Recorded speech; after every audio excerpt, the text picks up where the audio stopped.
Hello, hello. Welcome back to the Story Darlings podcast. I'm Sandra. And I'm Tera. Tara, what are we talking about today? We have an extra episode for you. So we enjoyed last month's book club book so much that we read the second in the series, The Rule of the Aurora King. So we couldn't leave it off where it ended there. Although, after I read this one, I discovered there's a third book and a fourth one coming out. The third one's not out until June, so I am not a patient waiter, and this is killing me, but that's okay. It'll be released before we know it. Yeah. I just want to know what is going on in Lor's life. I enjoyed this one more than Trial of the Sun Queen. Mm-hmm. I thought Trial of the Sun Queen, it was fun. It was good. I enjoyed the competition and the romantic intrigue with, the different players in the game. But there was just something more epic about this one, more higher stakes. We got to see more of Nadir's character, and he was very swoon-worthy. Mm-hmm. Even when he wasn't trying to be. No, and it's like Tera has a thing for these snarky kind of asshole male, front man. But it's my red flag. It's my red flag. She will proudly wave that flag all day long. My toxic trait here. But he was so swoon-worthy. And the beginning of this book picks up because, the last book, she was captured from the prison by, what is his name? Mael. Atlas. And yeah, she was in Atlas's prison, but Mael or Mael and Amaya. Whatever however you say this. Butchering these Nadir's names. Sister. And they his friend. Her. Yes. And so now she is the prisoner at Nadir's secret estate that Daddy doesn't know about. And she is being kind of a mean B-word for rightful reason. Yes, when he's holding her hostage, she is rightfully a bitch. But then, there's a point where he turns from being a hostage, holder to, yeah, you're free, but, could you help me with this stuff? And at that point, I'm like, stop whining. Stop whining, okay? He wasn't in control of his dad's actions. Stop whining.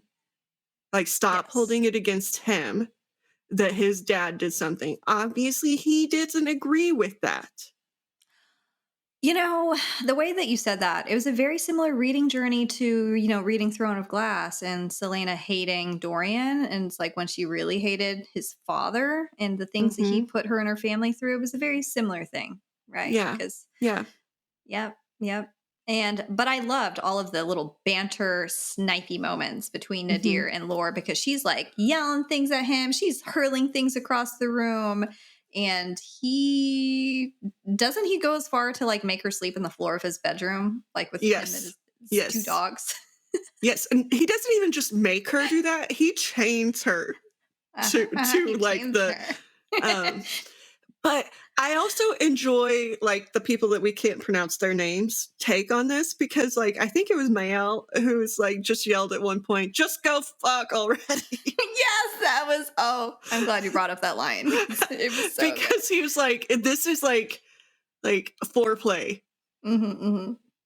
Which it makes a lot of sense because we've been getting this soulmate vibe off of Nadir and Lor the entire time, and for Mael to just shout you guys are obviously sexually frustrated. Just go fuck it out or whatever he said. It was so perfect. We also meet Lor's grandmother. Her name is Cersei. She was, as we've discovered through this book, I think it's through this book, it may have been already, but we discovered that Lor is the lost descendant of the Heart Queen. So she is, in fact, the person that Ryan was looking for, and she was able to hide her magic, and she hid it a little too well because now she can't reach it.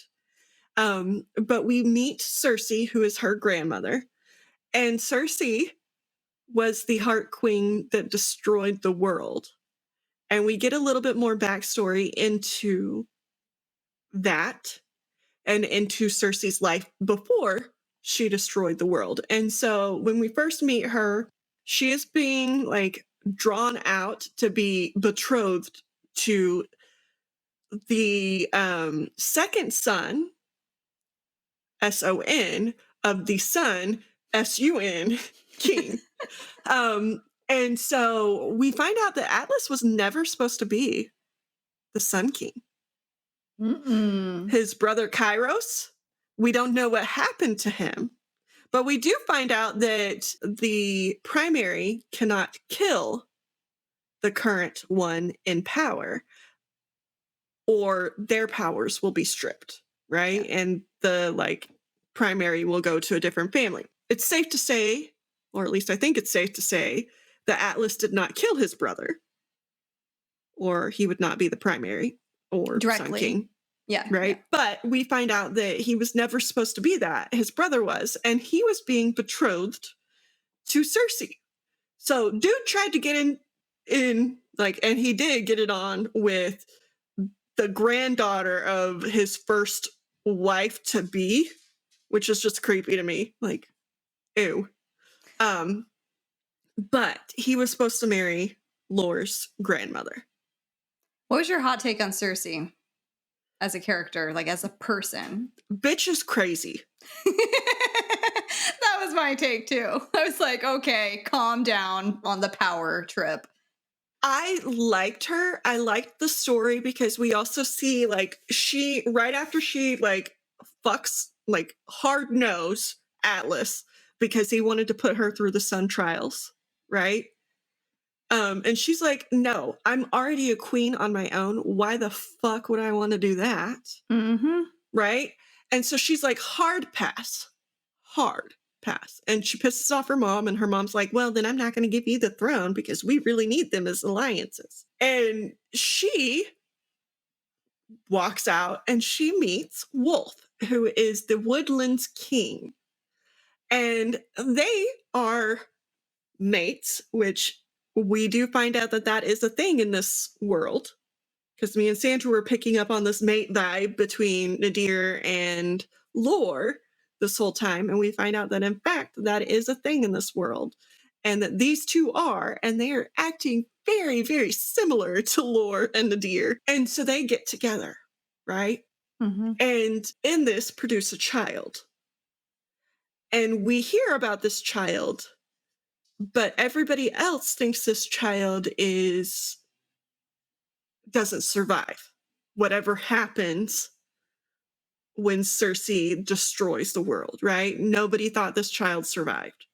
But in fact, this child was like snuck out and was protected by Wolf's brother. And by protected, I mean the child was put in the woods with a caretaker and he went and lived his own life. Yeah. And that was the end of him being involved in this. Yeah. And so this child was Lor and Tristan and Willow's mother. And so she had given them bare bones of their history and had told them to safeguard this gem, right? I don't know that she actually knew her history though, like, because she was snuck out of the palace as a child. And it doesn't sound like she had anybody like to like really be able to tell her history. So I'm not sure if like the fact that they don't know very much about their history is because their mom didn't trust them or what. I think the main thing that was impressed upon them was to be very secretive about where they came from and to never speak about the past. And so things just got forgotten over time and kind of buried. And in that secretive thing is they not only had to be secretive of who they were, but they also had to be secretive of their powers. And so Lor was the strongest. She remembers being super powerful as a child. And normally, if you're super powerful as a child, it just keeps going up, right?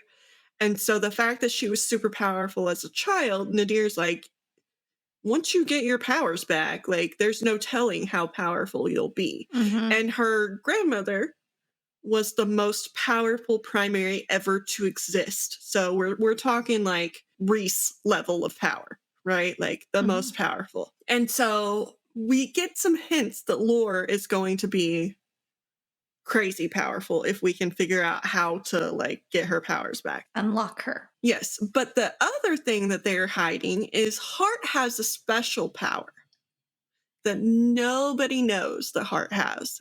And it is one of making yourself look human as opposed to Fae so that you can hide better.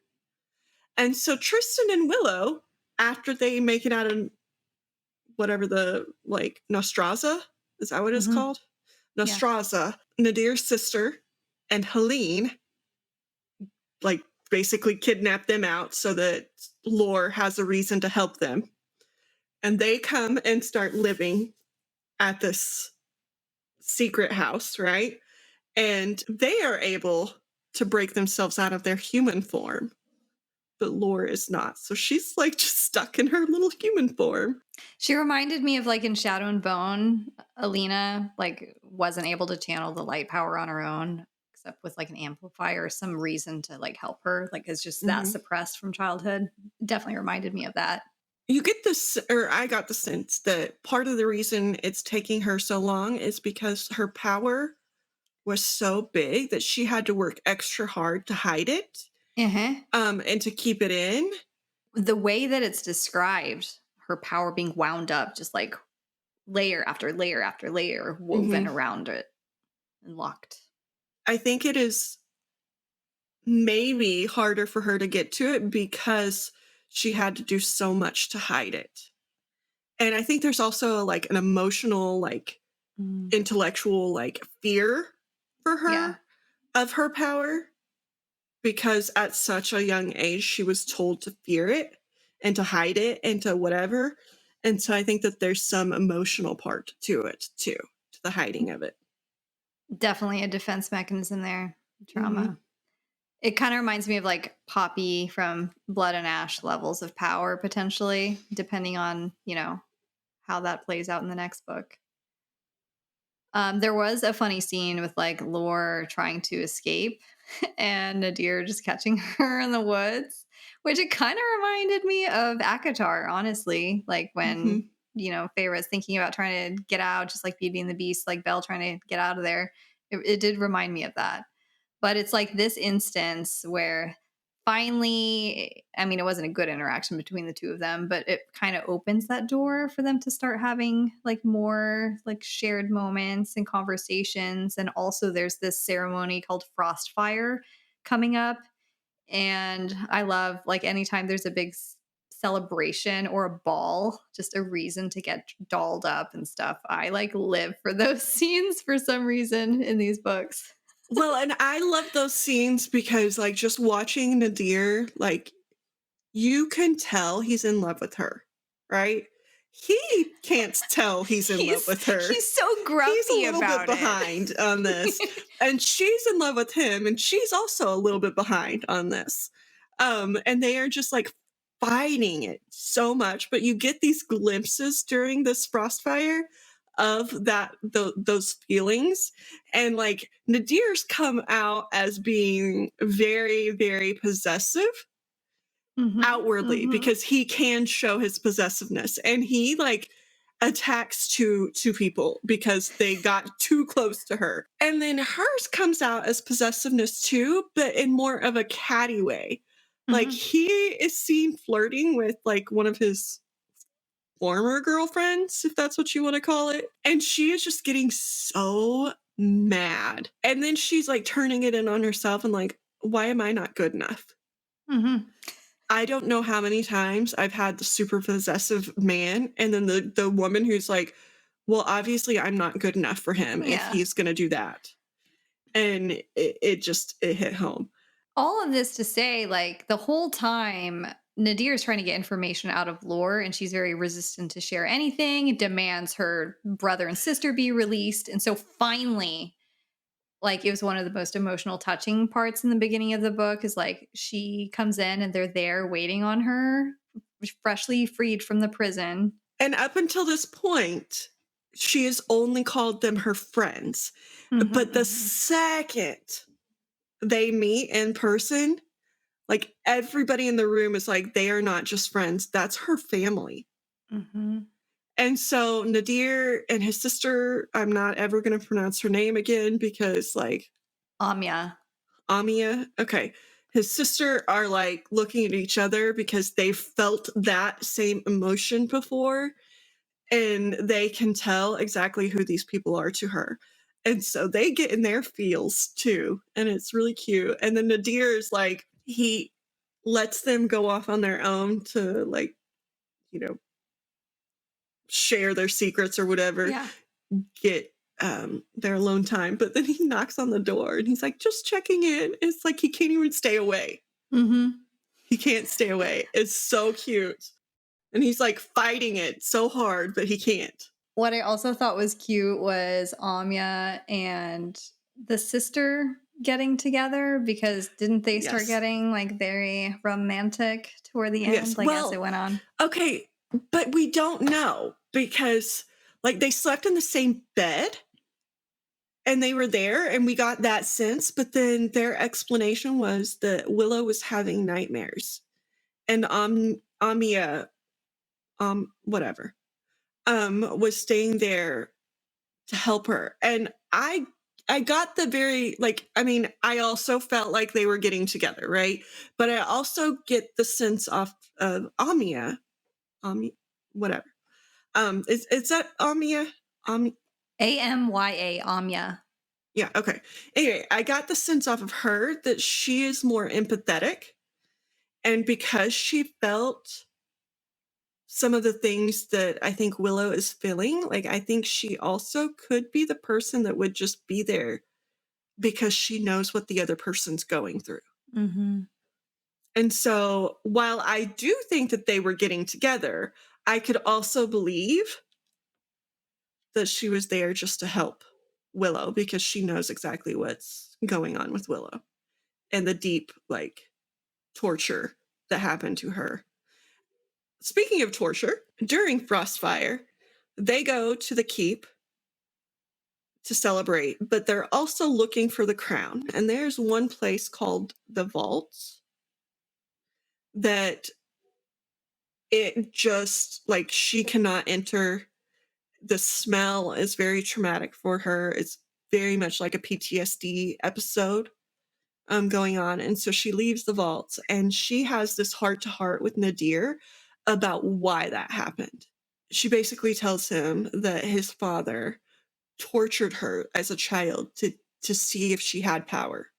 And this is where she had to hide it so far in her to where he could not sense it, that she hid it from herself too. And he tortured her. And Nadir wants to go kill his dad, but he doesn't tell her that. And she's still on him about being complacent with these things Mhm. that happened to her and happened to other people in the kingdom. And I think that scene is very, very poignant Yeah. because he's seeing why she is the way she is, why she hates him so much, why, like, whether or not it's right or fair or whatever, this is the reason she hates him. And she hates being around him and she hates being here. And, this is just the tip of the iceberg of what his dad did to her.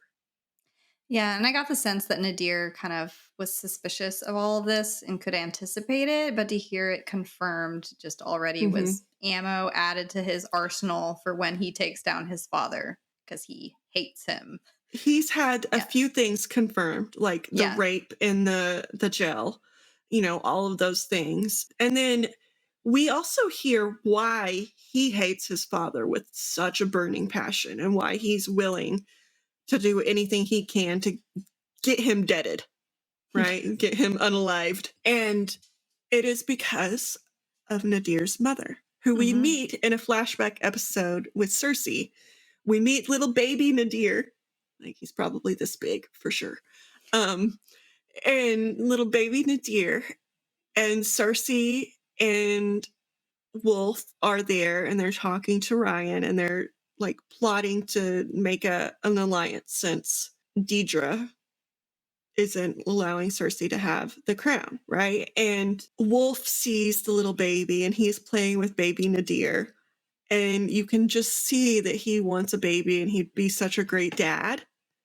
And Cersei is looking at him like all hot and bothered because she's like, "Oh, it's so cute. She was like, It's "I so didn't want cute." kids, but But now I think that I looks pretty do." hot. And so I think Nadir is ultimately why Lor's mom was born. Because shortly after that, they made a baby. Yes. Um, because, yeah, she was all hot and bothered by him.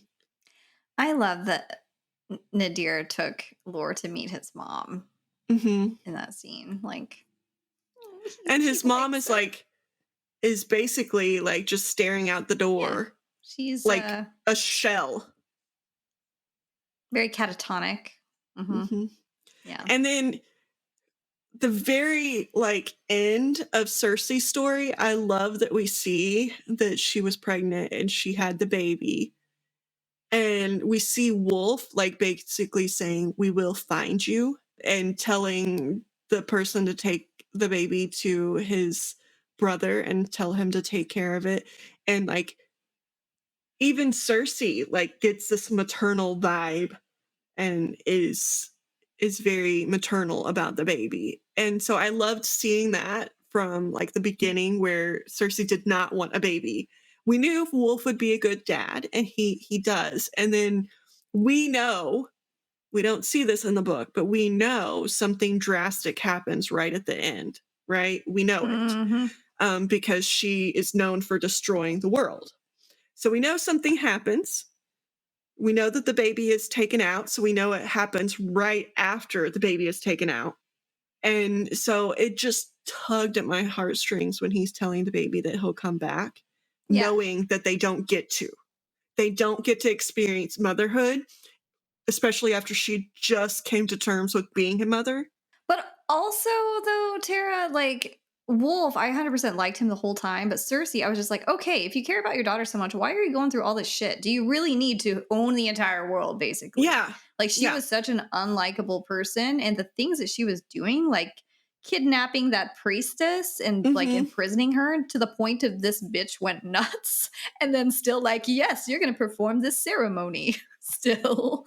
See, I get your point on that because Yeah. I also feel the same way. Like, but I think at a certain point it was too far gone. You know, like But she'd made too many steps to like end it without destroying the world also. So maybe that's how she destroys the world, is she tries to end it.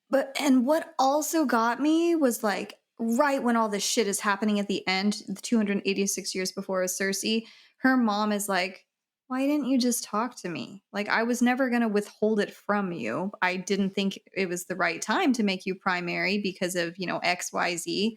Like Hmm. I wanted Cersei to just open those lines of communication with her mom so badly before it got to this point. Communication is key. Um, Communicate. but so yes, I agree with you. And Cersei was like that all the way up until that very last second of when that baby was put in her arms, I think. Like she didn't feel a connection throughout the childbirth. The only connection she felt to that baby is it made Wolf happy, right?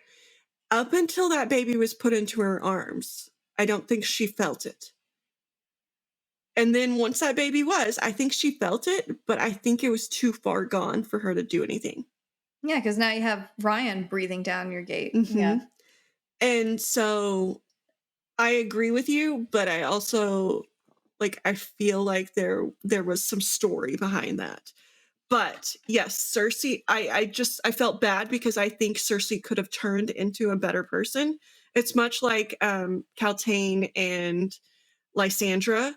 Like if we had ended their lives at a certain point, no, we wouldn't have liked them, right? But because their lives weren't ended at that point, they turned out to be some of the best characters. And like, I wanted that for Cersei. I wanted this baby to be that changing point for her. And it seems like we're not going to get that. I don't know because there's a third book. Yeah. Maybe she's out there somewhere. Maybe she was the person who like kept the baby alive. in some Yeah. form. I don't know, I'm but hoping like for some kind of flashback to fill in more of these gaps because I I'm definitely I intrigued by the I story. loved the like change I saw in Cersei that moment that baby was born. Yeah. And then she's That like, was cool. okay, it's not just about Wolf wanting this baby. It's about that I want this baby now too. And they both told the baby they were coming back for it. And like, it just hurt because I'm like, no, you're not. You're like, I know what happens. I'm in present You day are of this not. story. You are not. That Yes. baby does not grow up with you guys. I mean, there's so much talk of like torture and trauma and, trauma triggering and Hmm. Cersei's decisions. But there were some lighter moments too, like when they're doing recon, trying to find the crown and sense it. And Nadir takes Lore down into the catacombs and she has the ability to talk to their artifact, the torch. Like Uh-huh. it speaks back and it's like, bitch, that thing is nowhere around here. Sorry. It's like Yes. basically all he can tell her. And everybody else is like, why the hell are you able to speak to my like artifact? Like, why? Yes. And I think that this has something to do with the fact that she is two. Like she is both the woodlands and the heart And heir. maybe because she's a product of two soulmates too. I Hmm. don't know. I don't know how that affects things. But but there was also when she like started drinking a I lot was about to after the say, party. okay, so those scenes were my favorite. A, because she keeps leaving Nadir. And like, this is just such a blow to him because like they're in his kingdom. He is the crown prince, basically, of this kingdom. And everybody knows like he is like a ladies' man, right? And this bitch who's like a human, no Viviana. less. No, like Oh no. Okay. she is a human who is like thought of as the lowest of the low. And like everybody's sitting there like this bitch keeps leaving him. She keeps like getting mad at him and leaving, and he's not doing jack crap about it. And so they're all like, how? Why is she still around? Yeah, he's like, Um doesn't he at some point like bring her to the side and he's like, okay, I get that you want to like do this, but like, can you do but it a little more privately, like please? like you're Like, hurting my reputation, okay? yeah, Come on now. yeah, he's such a But doll. she leaves after he starts flirting with Viviana, right? And this is the one that she like goes back to the room and gets all in her feels about, like how she's not good enough and like, Viviana was so pretty and like blah blah blah, and she gets wasted, wasted. White girl wasted. Yes, Or so Asian much girl that she wasted. is like vomiting all over everything. And he comes in and he's like, "Are you okay?" And then he just goes and holds her hair back. I'm like, "Oh, that is like true love right there. True love." Mhm, mhm. And then it's like the next day and she hasn't brushed her teeth and breakfast. We also see, and this goes back to my point of like the artifacts talking, because Cersei and Wolf are scheming to join their artifacts together to where they have one ruler over both of their like kingdoms, right? Mhm. And so that is why they kidnapped the priestess lady and like she goes insane because they put her in like a cage. Poor Cloris. Yes. And they are trying to, whatever. And that is what destroys the world and gets rid of heart magic, right? And all of the magic in the world for like years. But heart magic is still gone until Lore is bringing it back slowly. But that is again why I think maybe they combined all of the artifacts accidentally, not just their two, which is why Lore can Something talk went to all terribly of them, wrong. So why we'll Lore can talk see. to all of them, and why the magic was taken away from everybody. Mm-hmm. Mhm, Mm-hmm. mhm, mhm. That's a good theory. I don't have any theories. I'm done with trying to theorize. I'm always wrong. But also in the past, you learn that Ryan was looking for something called the Ark, Mm-hmm. which we don't know anything about that shit. But we do know that that is one of the like heirlooms of heart, and that is what, coincidentally enough, Cersei offered Cloris Mhm, mhm. for helping her combine these artifacts. And then she like makes this bitchy comment to Wolf like, there's no way in hell I'm giving that lady one of my family heirlooms. Yeah, like what is her reason here? It can't be good. Like, no, you're not getting this from us. Yeah. Um, I have like notes on like, so chapter 33, thereabouts, there's like another party, and this is where, she introduces herself to Ryan. And it's like before the party, Nadir is simping so bad and begging to eat her out before the party. It's just like this book turned up the steam. It's like Atlas Mm-hmm. had that charm and kind of that golden boy swagger in the first book, that bachelor swagger. But like Nadir in this book has the shadow daddy kind of Mm-hmm. swagger.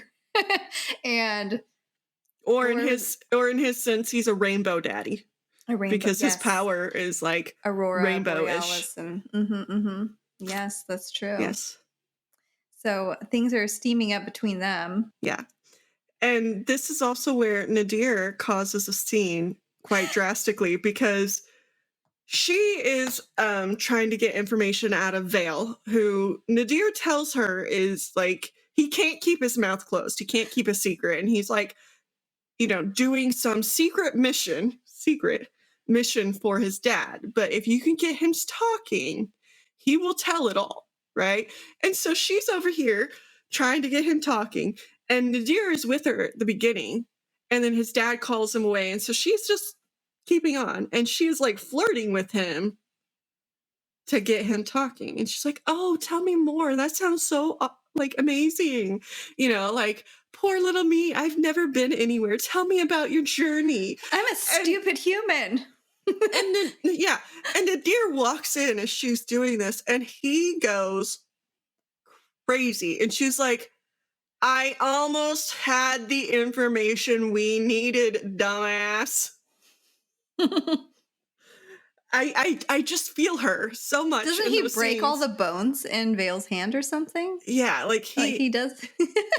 yeah, and I think that is where, because Ryan figures out who she is from some of this, and I think that is the point where he figured out that there's more to her hmm than, because she also introduces herself to him, and she gets mad that he doesn't like remember her. And so I'm like, you don't want him to remember you, bitch. Shush. But she's getting mad, and he does get this idea that she is something, and so they have to go hide, basically, because he knows who she is, and he sends his men after her.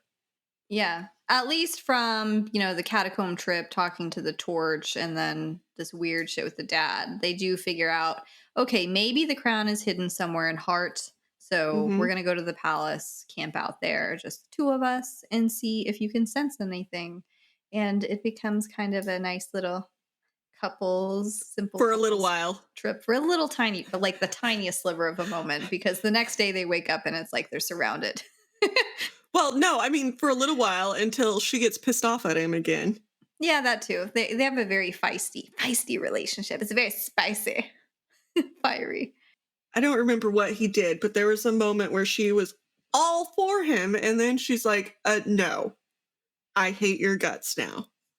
They make love, but Lore backs out Yeah. So he's still trying to get her to like go the all distance the with him. way.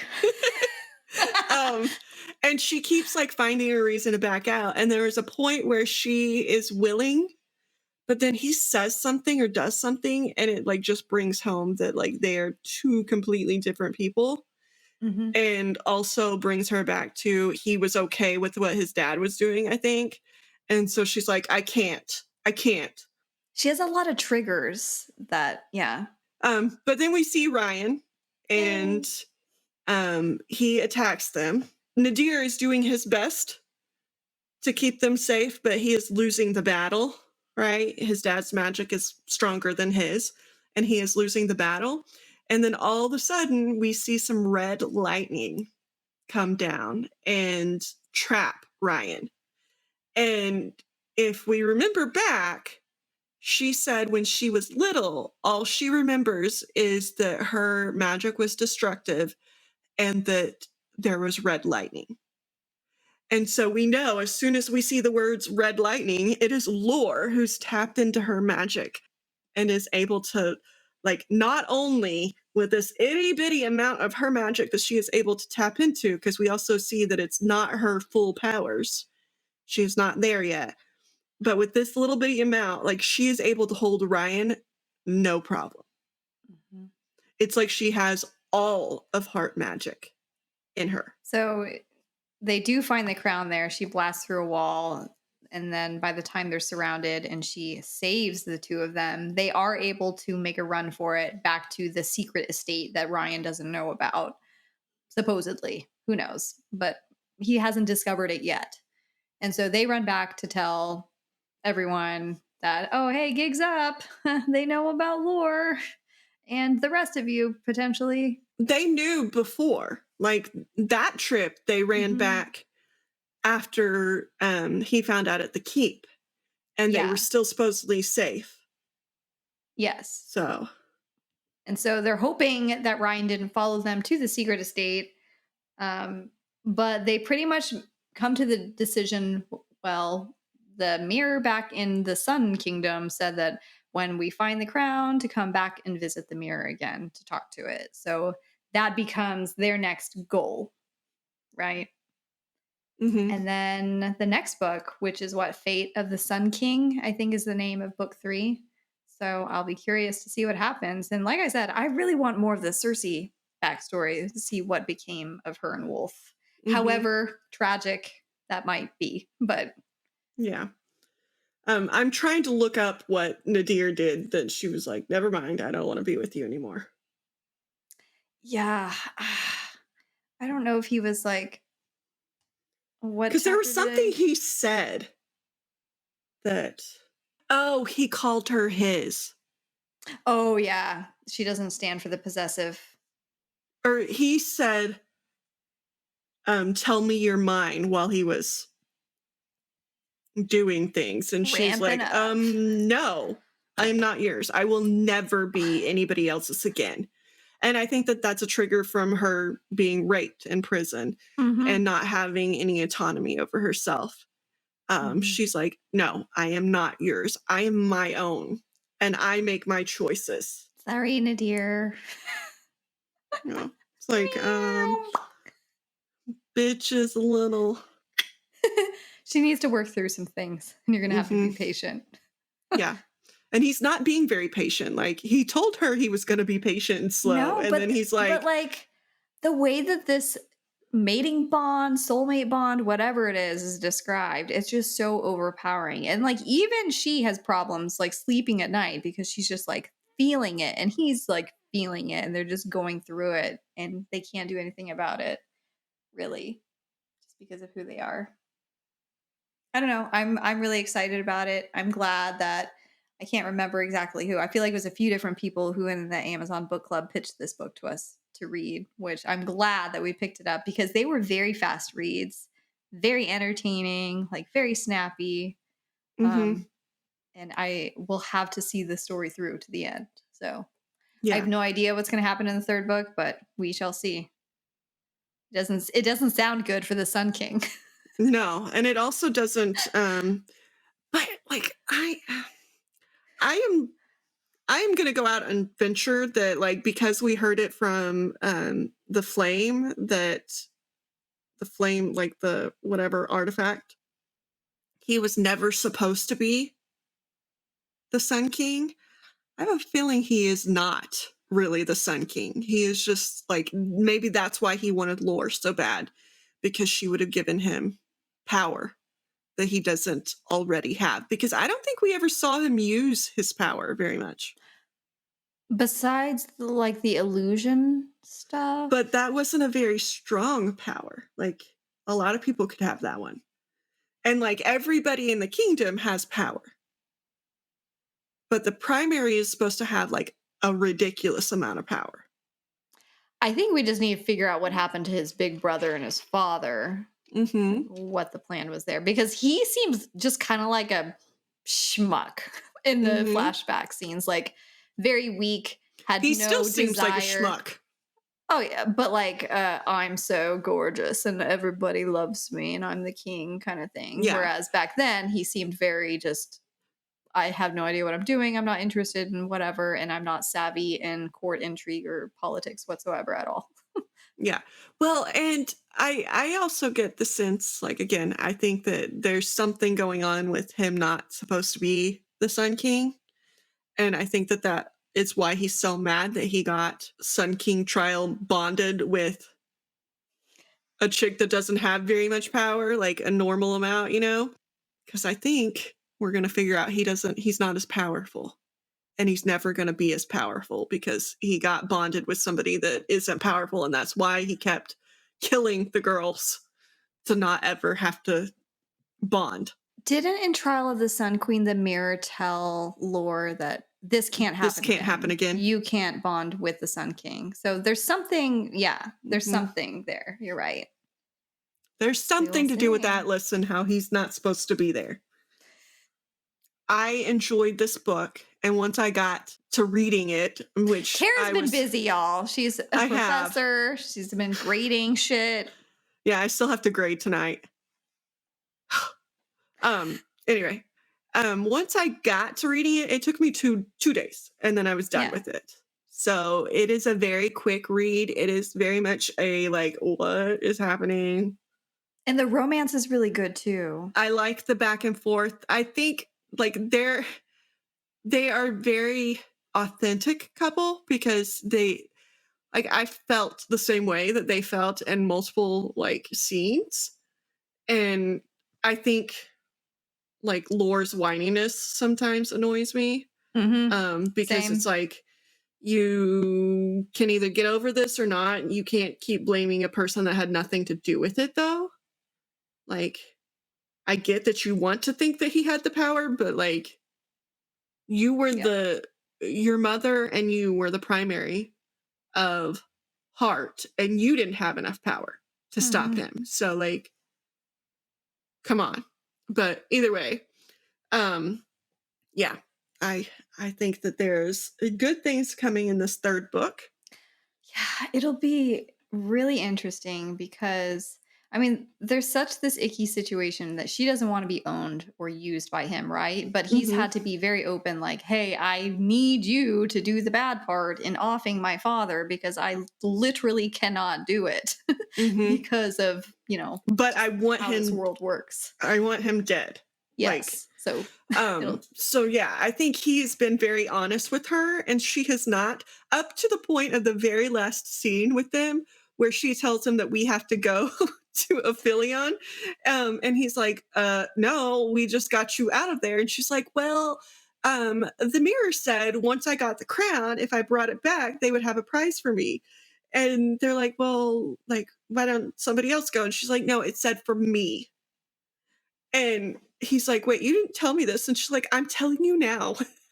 I'm okay. like, I'm like, I can feel his like hatred of that.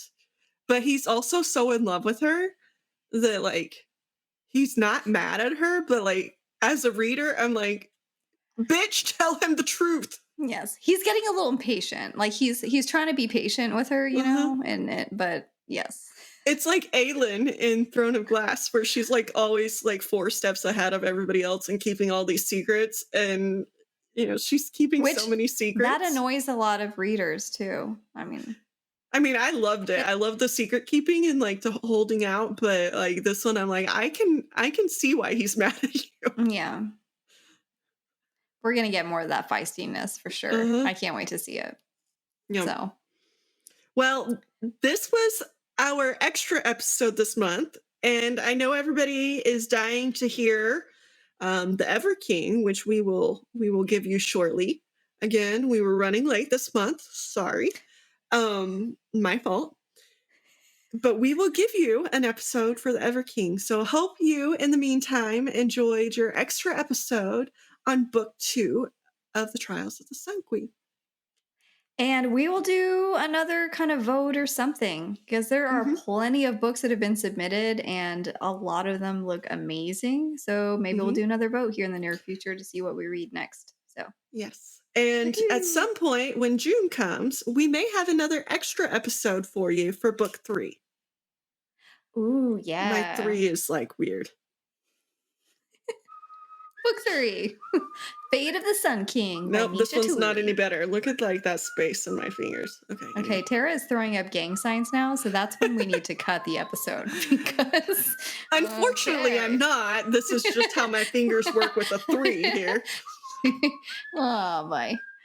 Anyway, hope you enjoyed this episode and we will see you soon. Bye. Bye.